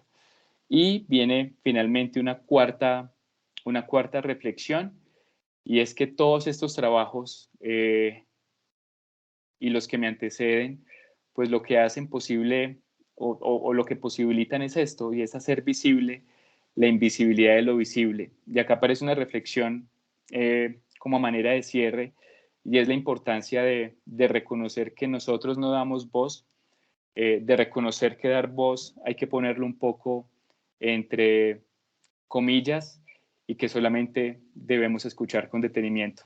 Les agradezco mucho. Muchísimas gracias, José. Muy, muy interesante. Y desde luego, pues han salido un montón de cosas que además son totalmente extrapolables a la universidad, ¿no? Todos lo que planteabas, ¿no? De esta ambigüedad de espacio de inclusión a la par que espacio de exclusión, pues aún más, ¿no? En el espacio universitario, que podemos recoger y replantear luego en el debate. Esta idea de no necesitamos expertos en inclusión, pues quizás deberíamos plantearlo como lema de muchos programas, porque si nosotras estamos trabajando en el programa de acogida de personas refugiadas, y el concepto mismo de acogida pues plantea pues un montón de temas, ¿no?, a revisar y a problematizar. Así que muchas gracias por toda la presentación y las reflexiones, y también, bueno, comentar que la última sesión de este seminario, que es la sesión sobre lenguajes artísticos cuando hablamos de migraciones, allí pues se plantearán muchas cosas, pero también una de ellas pues es este conflicto, ¿no?, con la identidad de frontera, ¿no?, o con la idea de frontera, y cómo, bueno, y cómo dentro de la universidad y a través de lenguajes que están muy excluidos, especialmente en la docencia universitaria, pues se pueden abordar. Así que, bueno, te invitamos a participar también a la cuarta sesión, José, si te apetece, te pasaré el enlace. Pues seguimos entonces, y vamos a terminar las ponencias con la presentación de Iván Marí Maldonado, que es investigador en antropología, con mención en investigación etnográfica y transcultural aquí en la UAB, y que ha investigado sobre el impacto de las redes personales de bienestar emocional de los refugiados ucranianos en el sistema universitario público.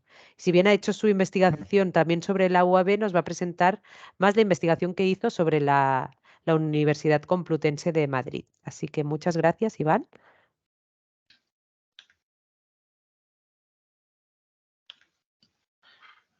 Buenas, no sé si se me ve, he puesto la Se te ve y cámara se y te oye. teóricamente perfectamente.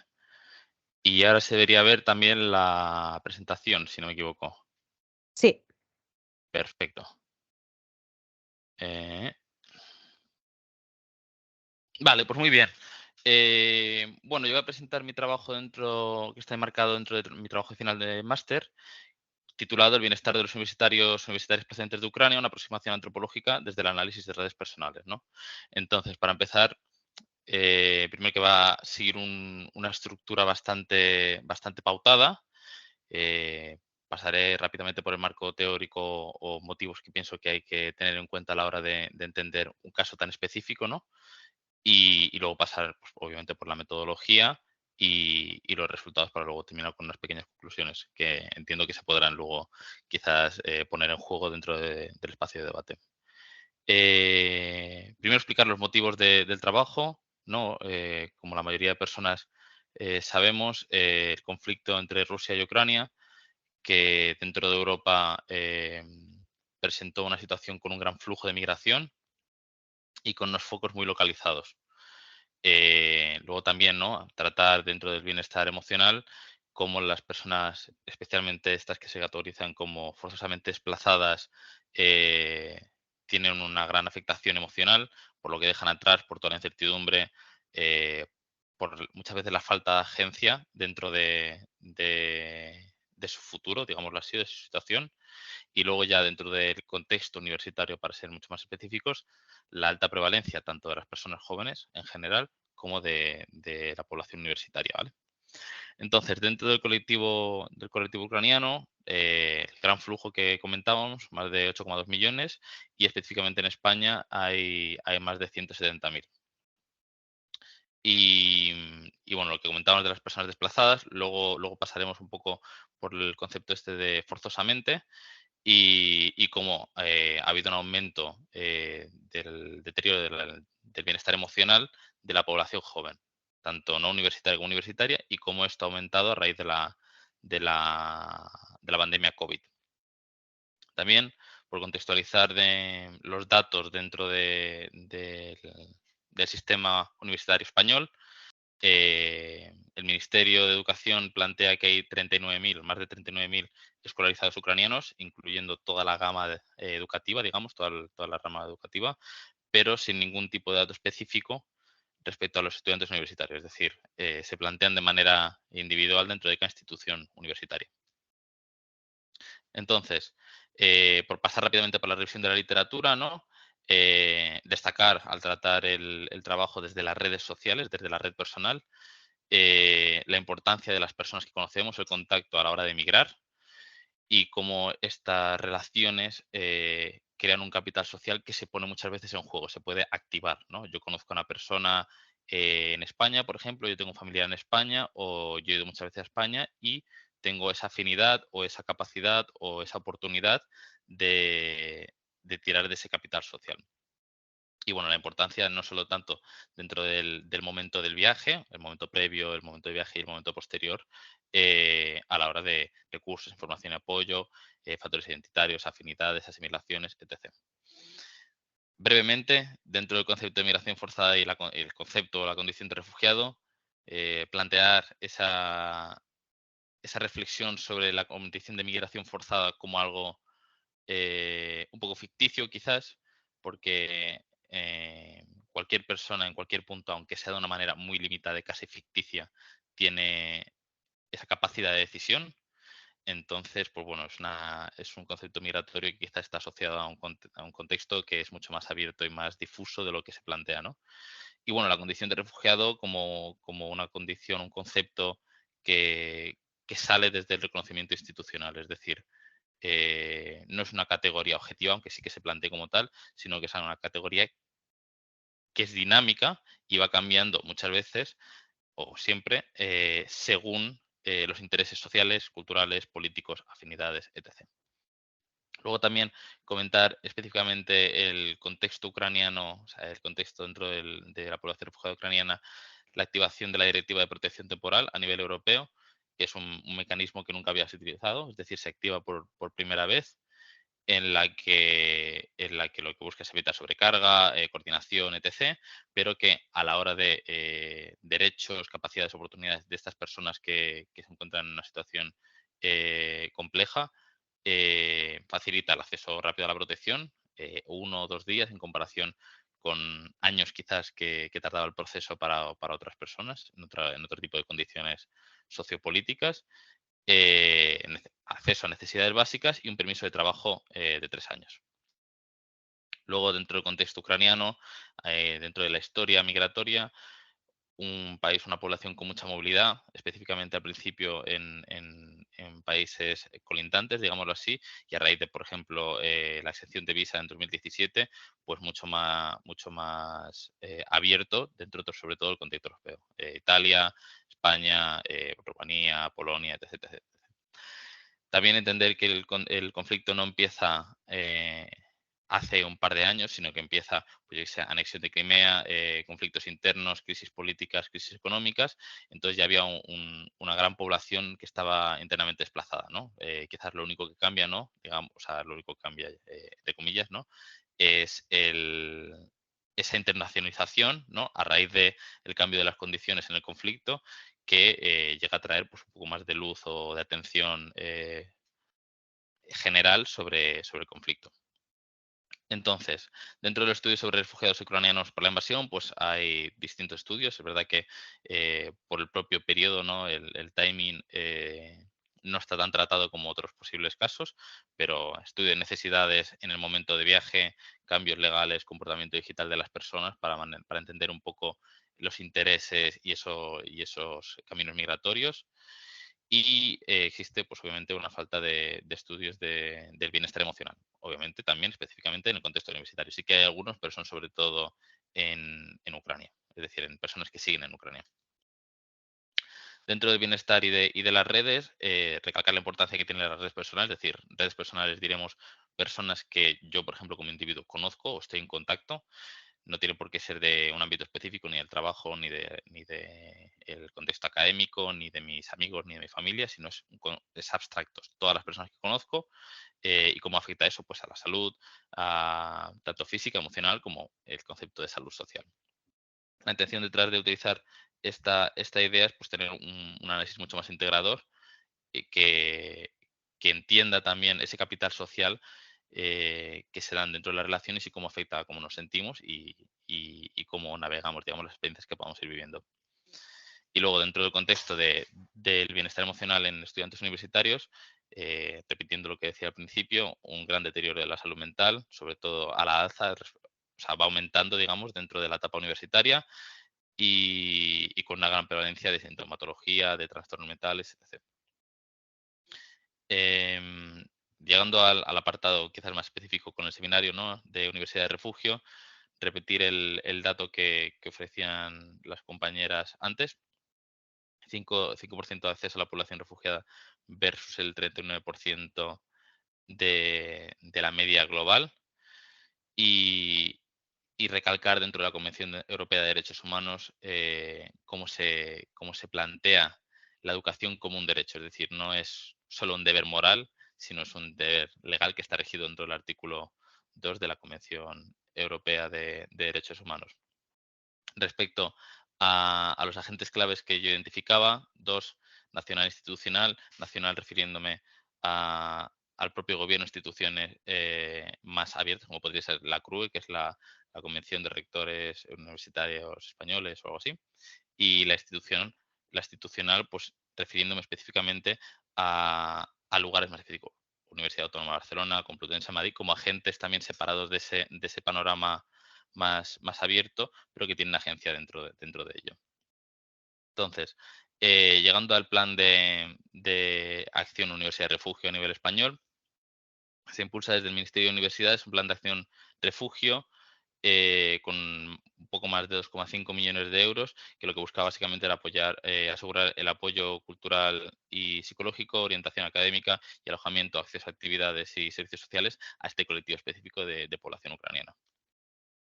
Respecto a los objetivos, entendiendo que parte de un objetivo general, que es analizar estructura, composición de las redes personales, es decir, quién conoce a quién, digamos, tipos de relaciones, edad de las personas, contexto, perfil, de las personas que forman parte de la red personal de la persona que estudio, en este caso de un estudiante o una estudiante universitaria ucraniana refugiada. Y 3 objetivos específicos: conocer su bienestar emocional, es decir, el bienestar emocional de estas personas, evaluar qué efecto tiene la composición y estructura de las personas alrededor sobre 3 ejes específicos: apoyo social, es decir, me siento apoyado o no me siento apoyado, satisfacción vital y la soledad de estos estudiantes, entendiendo soledad como la diferencia entre eh, el tipo de compañía que le gustaría a una persona y la compañía que realmente siente o tiene. Y por último, también lo que tiene más relación con este seminario, explorar la relación entre políticas universitarias y el bienestar emocional de las personas.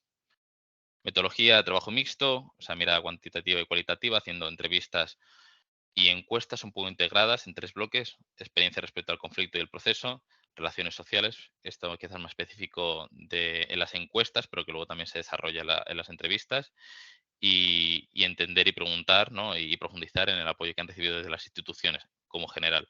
También incluyen instituciones a nivel español, como podría ser el CEAR, como podría ser Cruz Roja, UNICEF, etc. Llegando al contexto específico de la Complutense de Madrid, como comentaba antes, dentro del Plan Universidad Refugio del Ministerio de Universidades se otorgan 2,5 millones de euros aproximadamente al contexto universitario español en diciembre de prácticamente hace un año. Y de esos 2,5, 250.000 van para la CRUE y luego todo lo demás se reparte. En la Comunidad de Madrid, que es donde se ubica la Complutense, se dan alrededor de unos 600.000 euros y un tercio aproximado de esa financiación va para la Complutense de Madrid, ¿vale? Em, entonces, a raíz del número de solicitudes que empiezan a llegar dentro de la Complutense, desde el Vicerrectorado de Estudiantes, se lleva a cabo un proceso de crear un programa. Destacable en este caso, ¿de dónde sale ese programa del Vicerrectorado? Por ejemplo, hay otras universidades a nivel español que han externalizado ese proceso, igual que hay otras universidades que, pues, en vez del Vicerrectorado de Estudiantes, lo ha llevado el Vicerrectorado de Internacionalización, por ejemplo. Se ofrecen 60 plazas, más de la mitad, un poco más de la mitad son en inglés, y lo que ofrecen desde la universidad, intentando no dejarme nada fuera: exención total de matrícula para todos, estudiantes de grado y estudiantes de máster, y financiación de alojamiento en residencias universitarias. En este caso, para estudiantes de grado es el 100% de la financiación, es decir, residencia universitaria donde pueden dormir, donde pueden comer, o sea, se les ofrece alojamiento y comida. Y para los estudiantes de máster es un 50% de financiación, ¿vale? Además de eso, se les ofrece, no sé, personas que han llegado antes del inicio de curso, se organizan campamentos para población refugiada ucraniana para menores y se contratan monitoras preadmitidas ya en la Complutense para que participen y guíen esos campamentos. Financiación de cursos de castellano, financiación de pruebas de castellano a más de 30 y algo personas. Y también financiación de un poco de cursos de inglés y algunas pruebas para, digamos, llegar a los mínimos que eran necesarios para acceder a las plazas que ofertaba la Complutense. Entonces, un total de 57 estudiantes han tenido durante el curso 2022-2023. Y lo que sí llama la atención en este caso, en comparación con otros ejemplos, es la contratación específica desde la Complutense de Madrid de 3 de estos estudiantes para ejercer de intermediarios con el grupo. Esos brokers, digamos, esa intermediación, tienen tres tareas específicas: traducción y gestión del papeleo al llegar o al venir a, digamos, a España, digamos, al salir de Ucrania, muchas veces el papel se perdió, no había muchos problemas para convalidar, entonces para llevarlo desde la propia Complutense sin necesitar a nadie externo, intermediación dentro del alojamiento, comidas, necesidades, etc. Y bienestar, con una persona encargándose de organizar, de velar o de incluso estar en contacto dentro del el apoyo psicológico también que se les ha dado, primero grupal, pero no cuajó mucho, y luego individual para aquellas personas que lo necesitaban, que está también totalmente subvencionado.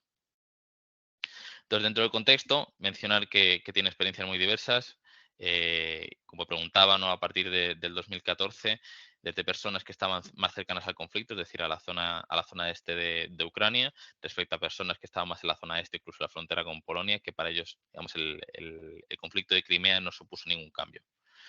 Una vez ya se inicia, digamos, lo que se conoce más como el conflicto que surgió hace 2 o 3 años, la tendencia al reencuentro familiar antes de huir del país, esperar para salir a otras personas, y solo las personas, de las personas que yo he entrevistado, que han sido 15, solo las personas que estaban acompañadas con sus seres queridos salían el mismo día. Todas las demás personas se quedaron.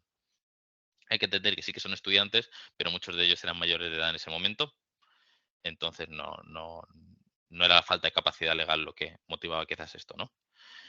Y luego también, pues bueno, dentro del proceso que hablábamos de que antes de este conflicto había mucha población desplazada internamente, pues una tendencia, ¿no? de viaje desde el oeste, o sea, al oeste del país, es decir, hacia la frontera con Polonia. Y en este, digamos, este proceso, por la importancia del apoyo. Aquí pongo weak ties y strong ties. Strong ties refiriéndome a personas que tú conoces muy cercamente, familia, amigos muy cercanos, y weak ties también que durante las entrevistas juegan un papel fundamental, que es una persona que conoce a una persona o una persona lejana que ofrecían casa, ofrecían transporte, ofrecían de todo. ¿No? Entonces, pues simplemente por contextualizar dentro de ese conflicto las diversas experiencias que han vivido las personas. Entonces, yendo, digamos, al tema que trataba, es decir, el bienestar, a la izquierda no voy a poder leerlo, a lo mejor me paro más adelante con una cita específica, pero está aquí por si luego alguien quiere la presentación o alguien mientras yo hablo está leyendo. El bienestar de esos estudiantes, entonces veréis varias categorías. Aquí, digamos, está plasmada la tabla los datos más cuantitativos, pero en general una diferencia por género muy grande, eh, tanto en el bienestar emocional general, digamos, como el el apoyo social percibido, es decir, lo que las personas perciben que les apoyan dentro de las categorías. Por ejemplo, tenemos apoyo social percibido general, apoyo social percibido desde la familia, apoyo social percibido desde las amistades, apoyo social percibido desde otras personas importantes. Y luego también una diferencia muy clara en la satisfacción vital que sienten las personas por género, por ejemplo, o una mayor soledad de las mujeres también. Esto son cosas que se han visto en literatura en otros casos, pero bueno, no deja de ser interesante. Luego, tratando el tema de las redes personales, entender que lo que pueden parecer casos aislados, independientes, en realidad pueden ser clasificados dentro de patrones, digámoslo así. Y aquí muestro 3 redes distintas, digamos, que representan los contactos que las personas mencionaron y la relación que estos contactos tienen entre sí. Em, y que se diferencian, digamos, en 3 clústeres o 3 grupos que brevemente mencionaré a continuación. El primer clúster se referiría específicamente a estudiantes mucho más jóvenes, media de 19,36 años, con una satisfacción vital alta, un apoyo social, familiar y de amistades muy alto. Y con una mayoría también proporcional, ¿no? de amistades dentro de su red. Es decir, 71% de las personas que mencionaron eran amigos. O, por ejemplo, 69% de las personas que mencionan en su red son personas que han conocido después de la migración. Entonces, este grupo se caracteriza especialmente por una satisfacción vital alta, un apoyo social familiar y de amistades muy alto y una soledad muy baja, y ser jóvenes. Pasando al grupo 2, también muy joven, una satisfacción vital y una percepción de apoyo social muy bajo, y con la mayoría de contactos de su mismo sexo y premigración. También son las personas, digamos, son el grupo que mayor porcentaje de ucranianos conocen o tienen en su red, que es 85%, es decir, 8,5 de cada 10 personas que conocen son ucranianos. Aquí, pues bueno, por pararme específicamente en alguna de estas citas, mencionar una chica que decía es un poco difícil porque ya no tengo muchos amigos, todos están en diferentes países o llevan mucho tiempo sin vernos. Aquí en España sí, tengo amigos, pero no son amigos para un día salir a pasear, pero no amigos. O, por ejemplo, también entender que dentro de las redes personales no importa tanto incluso la relación, sino el tipo, o sea, que exista una relación, sino el tipo de relación. Entonces, aquí, por ejemplo, una chica también comentaba, tenemos una relación muy dura con mi madre y nuestra familia. Desde pequeña también tengo una relación muy extraña con mi padre, es un poco extraño, no nos prestó mucha atención durante nuestra infancia, que luego posteriormente relataba, ¿no? que se seguía dando, digamos, y cómo afectaba a su vivencia, ¿no? El clúster 3 o el grupo TES, la diferencia de edad es abismal, prácticamente 9 años de media más, y son los que mayor bienestar emocional tienen, pero la satisfacción vital y la percepción de apoyo es mediano, digamos, en comparación con el primer grupo. La mayor parte de sus contratos son conocidos premigración y son los que en menor porcentaje de población ucraniana tienen las redes.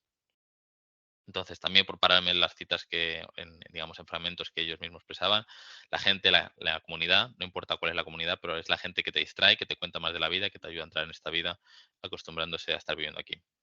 O un chico que hablaba de cómo gestionaba, digamos, la relación con sus amigos.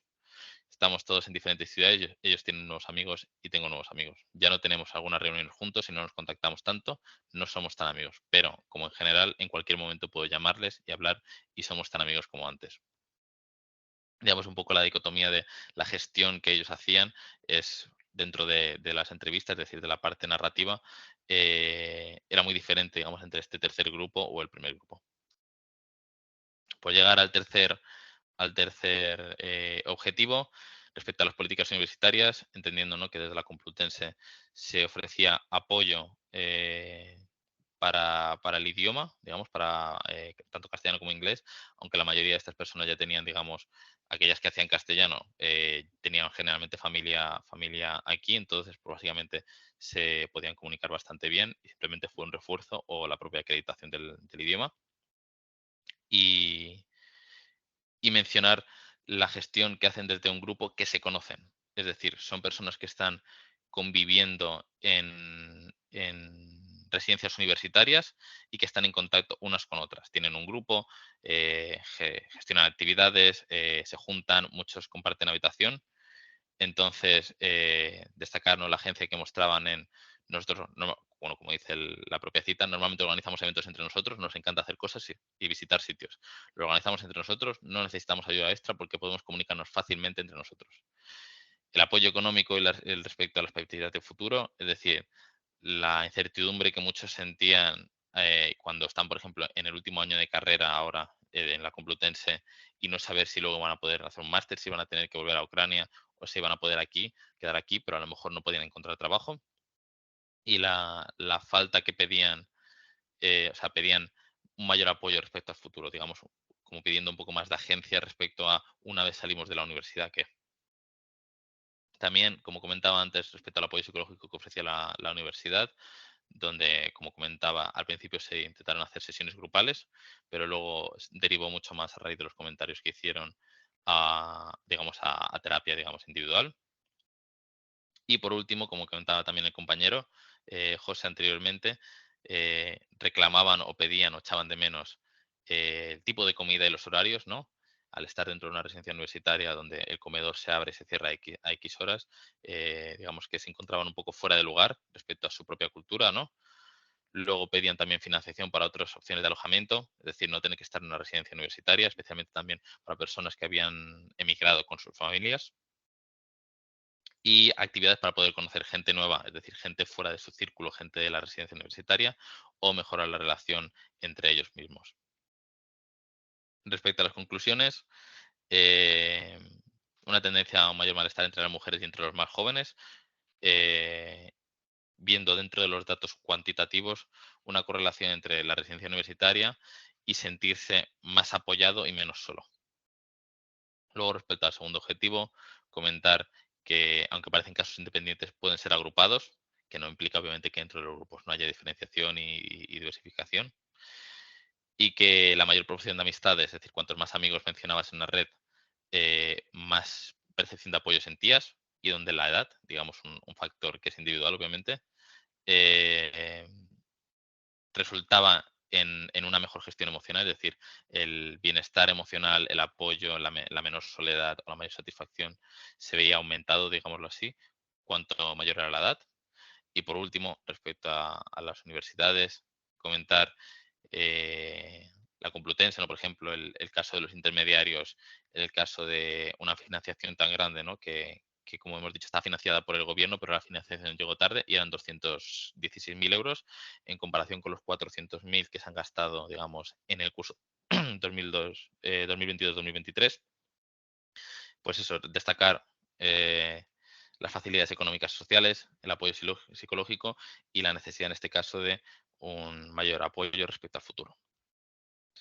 Y eso es todo. Muchas gracias por la atención y bueno, cualquier pregunta o duda estoy abierto a todo.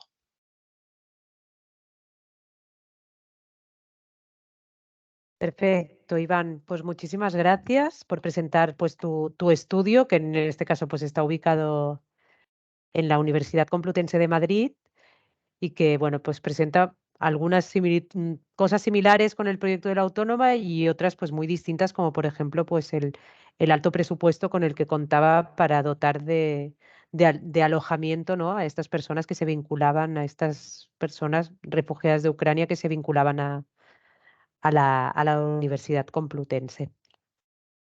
Bueno, en principio deberíamos cerrar en unos 15 minutos como máximo. Entonces, bueno, en primer lugar, pues agradecer todas las exposiciones y dar paso a las personas que nos acompañan hoy conectadas para que puedan pues plantear preguntas o reflexiones que puedan tener o interpelar pues directamente a las personas ponentes. Si alguna tiene una pregunta o algún comentario, pues pueden usar la opción de levantar la mano que se encuentra en la parte de arriba de la ventana con el icono de la mano, creo que pone participar. Y pueden activar pues su micro y su cámara. Mientras tanto, para que quien quiera pues pueda pensar si tiene alguna pregunta, quería preguntar a las ponentes si desean aportar algún dato, hacer alguna reflexión más o interpelar a alguno o alguna de las compañeras.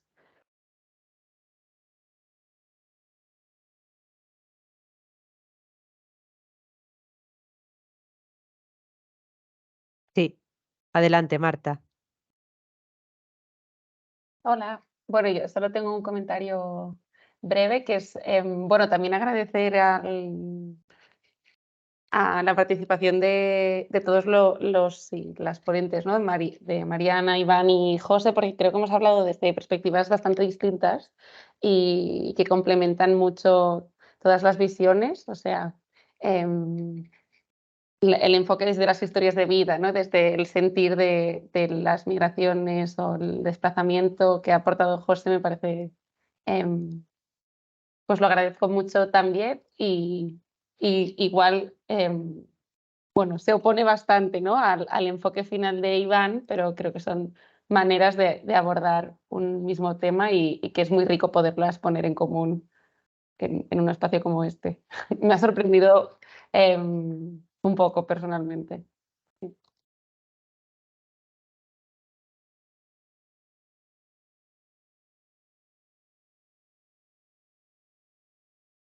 Iván, José, no sé si queréis responder a Marta. Sí, perdona, es que estoy intentando cambiar de ordenador que se me está quedando sin batería este. Solo comentar, ¿no? Por lo que comentaba específicamente de la financiación, es verdad, por ejemplo, que el caso de la Complutense es un poco paradigmático porque es una universidad muy grande y cuya financiación, digamos, es muy alta. no solo como universidad propia, sino los 216.000 euros que se les ha otorgado desde el Ministerio de Universidades. Pero solo por mencionar que ese dinero se ha visto también aportado a muchas otras universidades que, a pesar de tener una alta financiación, no han llevado a cabo, digamos, una estrategia tan ambiciosa por diversos motivos, y que bueno, que en todo caso entender también que el proceso que hicieron era sin tener conocimiento de si iba a haber financiación y cuánto, y lo hicieron adelantándose dinero. Es verdad, ¿no?, que también, como se podrían comentar, surgen muchas preguntas detrás de eso, ¿no? Igual que surgen de por qué alguien hace algo, también surge por qué alguien no hace algo, pero simplemente comentarlo. Y no sé si no termino de escuchar la pregunta o el comentario de Marta, porque estaba intentando cambiar de ordenador, perdón.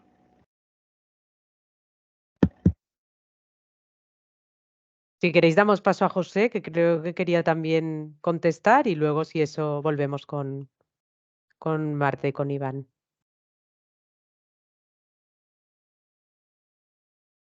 Vale, muchas gracias. No, más que contestar, como una pequeña reflexión. Lo primero, agradecerle a Mariana, a Marta, a Iván. Fue muy grato escucharles. Y frente a la reflexión que lanzaba Marta, yo pienso que no son miradas opuestas o que se contraponen, sino que son miradas que se complementan. Yo creo que cuando a nosotros nos interpela el mundo de las migraciones o la experiencia de la migración, vemos que hay una gran cantidad de enfoques, de perspectivas teóricas, metodológicas, desde lo radicalmente cuanti hasta lo más narrativo y posmoderno. Y también hay una gran cantidad de categorías, de formas de denunciar esa experiencia de la migración. Entonces, yo creo que el día de hoy me voy un poco con ello. No son miradas que se contraponen, sino que se complementan. Y fue muy grato compartirlas hoy.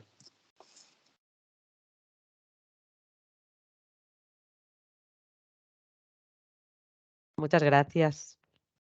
No sé si había algún comentario más o podemos dar paso al cierre.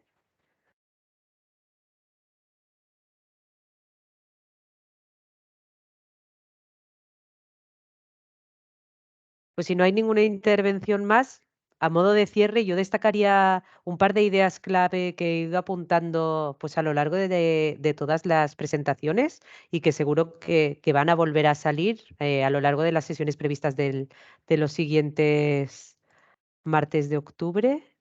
Veo que en el chat Natalia dice, a mí me encantó escucharles. Muchas gracias, Natalia. Natalia es coorganizadora de estos seminarios, pero no puede conectarse con cámara y micro. Gracias, Natalia. Y así, a modo de cierre, las reflexiones que he ido sacando, ¿no?, de estas presentaciones es, pues, en primer lugar, plantear esto, qué mirada tenemos, ¿no?, desde las instituciones educativas a los desplazamientos humanos y la importancia de en todas las acciones que desplegamos, pues también tener en cuenta desde qué lugar las hacemos y poder cuestionar esto y revisar esto, ¿no? Que entendemos por los conceptos mismos de inclusión o de acogida y hasta qué punto pues, son excluyentes en sí mismos o no, cómo abordamos lo diferente, cómo abordamos lo mestizo, cómo abordamos la identidad de frontera, cómo abordamos esto y desde qué lugar lo planteamos en las acciones pues, que desplegamos en estos espacios educativos, ya sea la educación primaria, secundaria o en la universidad. Luego también otras cosas que han salido son pues, un reto muy importante en pensar nuestros proyectos y nuestros programas desde una mirada más amplia que va más allá pues de la excelencia académica, ¿no? En el caso de la universidad, pues se proponen becas y muchas veces estos son los criterios que predominan, pero también pues tener en cuenta otras perspectivas, si hay menores a cargo, si se pertenece a colectivos vulnerables o de qué experiencias o procesos migratorios estamos hablando para tenerlo en cuenta en los programas que planteamos.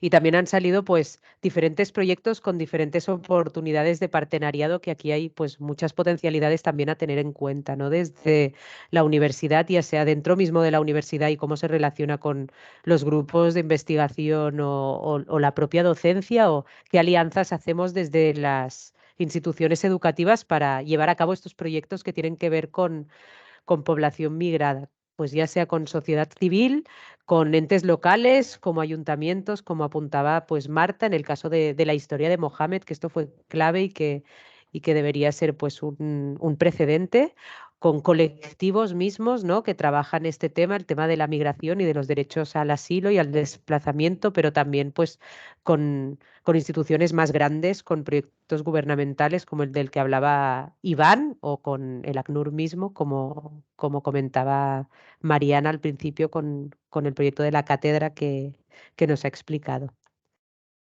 Entonces, si os parece bien, lo dejamos aquí.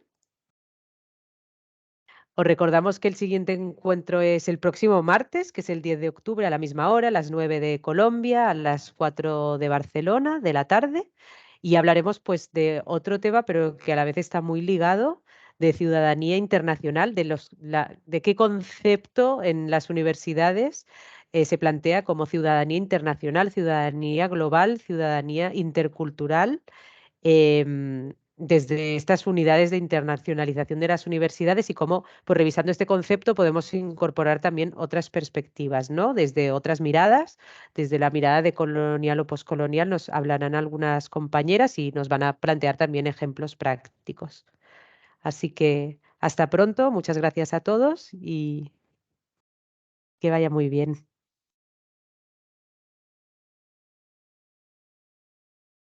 Gracias.